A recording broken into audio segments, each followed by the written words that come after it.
L'Arménie était, jusqu'en 1991, une république de l'URSS. Son territoire actuel s'étend sur une surface de 30 000 km², soit à peu près la surface de la Belgique.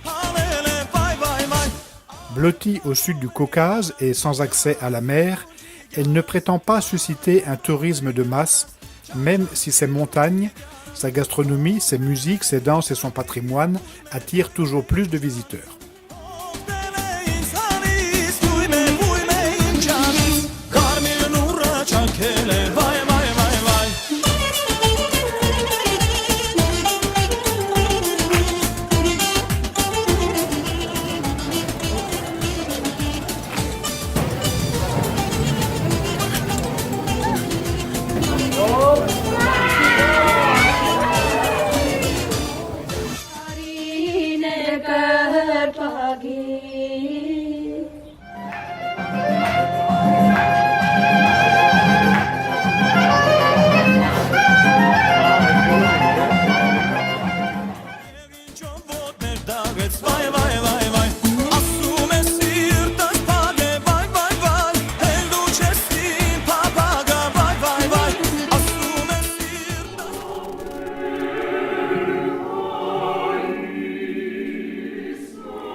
Le 24 avril 2015, de nombreuses personnalités politiques, aux côtés du peuple arménien et de ses dirigeants, se sont recueillis au mémorial d'Erevan, dédié aux 1 500 000 Arméniens tués dans l'Empire ottoman un siècle plus tôt.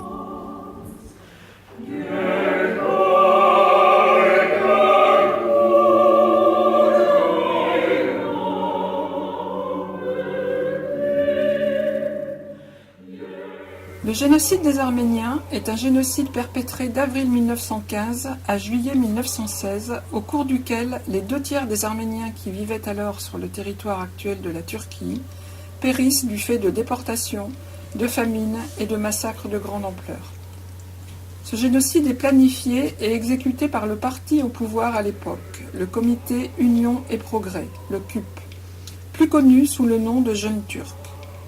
Il est composé en particulier du triumvirat d'officiers Talat Pacha, Enver Pacha et Djemal Pacha, qui dirigent l'Empire ottoman alors engagé dans la Première Guerre mondiale aux côtés des empires centraux. Il coûte la vie à environ 1 500 000 Arméniens d'Anatolie et d'Arménie occidentale. Les déportations et massacres sont préparés et organisés depuis Constantinople, alors capitale de l'Empire, et mis en œuvre à l'échelle locale par les responsables des divers districts et provinces. Chaque responsable local est chargé de rassembler ses administrés arméniens, puis les soldats et gendarmes ottomans escortent les convois jusqu'au désert, dans les marches de la mort. Ils procèdent eux-mêmes aux assassinats ou laissent libre cours à la violence de groupes de bandits armés, majoritairement kurdes. De nombreux criminels regroupés dans l'organisation spéciale ont été libérés par les autorités pour ces viols, ces violences et ces assassinats.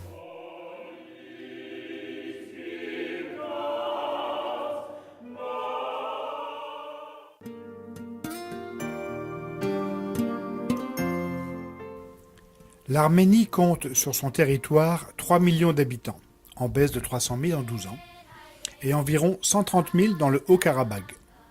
Seul un Arménien sur 3 habite les terres de l'actuelle République d'Arménie, mais jusqu'en 1920, les Arméniens peuplaient un territoire à cheval entre l'Empire ottoman et la Transcaucasie, 5 à 6 fois plus vaste que la superficie de l'Arménie actuelle.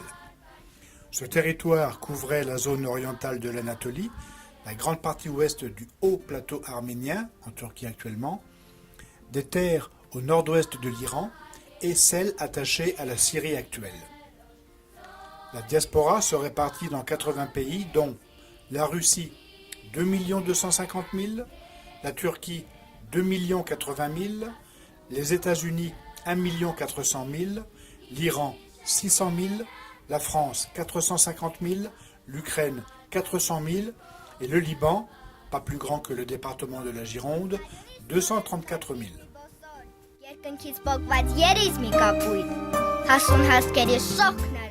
Le manque de moyens financiers empêche l'État arménien de financer de nombreux projets de développement ou de rénovation. Les dons recueillis par la diaspora arménienne par le biais d'organismes de soutien ou par l'initiative privée individuelle de personnes riches d'origine arménienne se substituent souvent à l'État défaillant. La construction d'un tunnel routier sur l'axe menant vers la Géorgie, la construction du téléphérique permettant un accès plus aisé au monastère de Tatev, la restauration de nombreux monastères, le financement d'écoles, de routes et la distribution de l'eau, surtout au Karabakh, sont désormais souvent assurés par les fonds venus de la diaspora. Le chanteur d'origine arménienne, Charles Aznavour, joue, parmi d'autres, un rôle très actif dans les collectes de fonds en faveur de l'Arménie. Ce fut particulièrement le cas après le tremblement de terre de Goumri en 1988.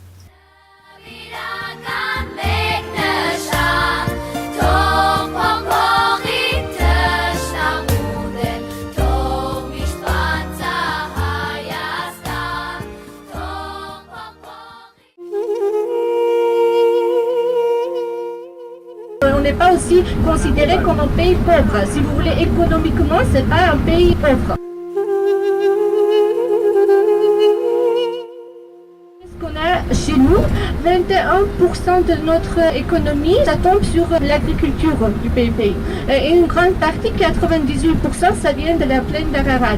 Et donc pour exporter, pour en faire des boissons, des confitures, tout, donc l'agriculture, qu'est-ce qu'on a? Donc tous les fruits. Les trois quarts du pays s'étagent entre 1000 et 2500 mètres d'altitude. La fréquence et l'importance des pentes, le climat sec l'été et froid l'hiver, handicapent lourdement la vie agricole, essentiellement pastorale, avec des bovins et des ovins, élevage qu'on retrouve dans la majeure partie du pays. Toutefois, la richesse des sols d'origine volcanique est un atout pour l'agriculture, l'arboriculture, les vignobles et le maraîchage.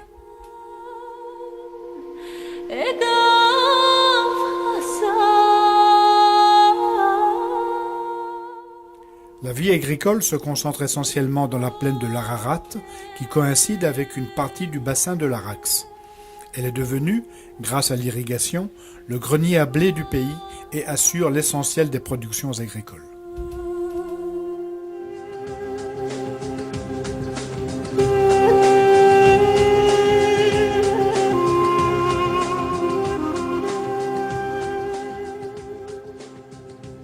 Après la dislocation de l'Union soviétique, le passage à l'économie de marché ne s'est pas fait sans mal, malgré un important soutien de la diaspora arménienne.